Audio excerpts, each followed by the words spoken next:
Gita LLB সিরিয়ালে আজকের পর্বে আমরা দেখতে পাবো যে ফোন থেকে গণেশের কাছে হুমকি এসেছিল, যে লোকটা গণেশকে থ্রেট করছিল, সেই এই ফোনের ওনার আর সেই এই ষড়যন্ত্রের মূলে রয়েছে। হয়তো গণেশ খুনের মোটিভটা জানতো, কিন্তু সে গীতাকে এখন কিছু বলতে চাইছে না। অন্যদিকে পদ্ম কৃপানের কাছ থেকে পাওয়া ফোনটা নিয়ে সন্দেহ করছে। এরপরে কাব্যা ঘরে আসে আর বলে বন্দি আন্টি তাকে আইবুড়ো ভাত খাওয়ার নেমন্তন্ন করেছে। এরপরে পদ্ম কৃপানের আলমারি থেকে একটা দামি কাফলিন খুঁজে পায়, যা কিনা গীতার পাওয়া কাফলিনের মতোই দেখতে। পদ্ম ব্যাপারটা গীতাকে ফোন করে জানায়। পদ্ম নিজে আলমারি গোছায়, তাহলে এই কাফলিন আর মোবাইলটা এলো থেকে? আর কৃপানি বা মোবাইলটা দেখে এত উত্তেজিত হয়ে গেল কেন? গীতা বলল, আচ্ছা ঠিক আছে, তুই এখন ওগুলো সযত্নে রেখে দে, পরে আমাকে দিয়ে দিস। এরপরে কাব্যা সপরিবারে মুখার্জি বাড়িতে আসে, যা দেখে অগ্নিজিতের খুবই বিরক্তিবোধ হয় আর গীতার কথা মনে পড়ে। কোথায় গীতা আর কোথায় এই মেয়ে কাব্যা? অন্যদিকে ইলিন, মেহেক আর পদ্ম মিলে কাব্যার অতি আধুনিক লাইফস্টাইল, মানে ডিস্কে যাওয়া, ড্রিঙ্ক করা, এইসব নিয়ে হাসাহাসি করতে থাকে, যা শুনে অগ্নিজিৎ অবাক হয়ে যায়। বলে, বাহ, আপনার মেয়ের এত গুণ! কাব্যার মুখটা হাড়ির মতো হয়ে যায়।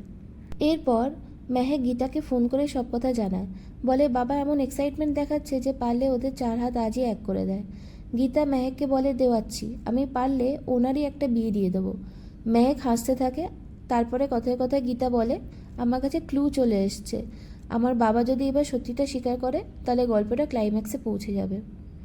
সিন শিফট হয়, আমরা দেখি কৃপান ড্রিঙ্ক করছে আর পুরনো কথা ভাবছে। পদ্মের সাথে তার বিয়ের কথা, গীতার তাকে অপমান করার কথা, এসব তার পুরনো রাগটা বাড়িয়ে তুলছে। হঠাৎ সেখানে গীতা আসে আর কৃপানকে কনফ্রন্ট করে। গীতা কৃপানের মুখে জোর করে বরফ ঢুকিয়ে দেয় আর কৃপানকে মারতে থাকে। তারপরে সে কৃপানকে কাফলিংটা দেখায় আর বলে যে যে জামাটা পরে সে তার বাবাকে খুন করার চেষ্টা করেছিল, সে সেটাও পেয়ে গেছে।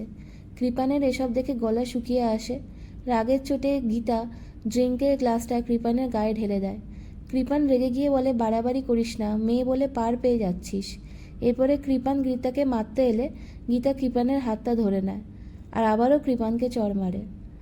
পরবর্তী পর্বে আমরা দেখতে পাবো কৃপানকে থানায় নিয়ে যাওয়ার খবর শুনে পদ্ম কাঁদতে কাঁদতে অগ্নিজিতের কাছে সাহায্য চায়। অগ্নিজিৎও কথা দেয় যে সে কৃপানকে রক্ষা করবে। গীতা বলে যে তোর স্বামী যদি অপরাধী হয় তাহলে সে সাজা পাবেই। পদ্ম বলে, না, আমি সাজা পেতে দেব না। গীতা বলে, বাজি ধরলাম তোর সাথে। পদ্ম বলে, ঠিক আছে, আমিও বাজি ধরলাম। বন্ধুরা, রিভিউ ভালো লেগে থাকলে ভিডিওটিতে লাইক করুন, কমেন্ট করুন, শেয়ার করুন আর আমাদের চ্যানেলটিকে সাবস্ক্রাইব করুন। ধন্যবাদ।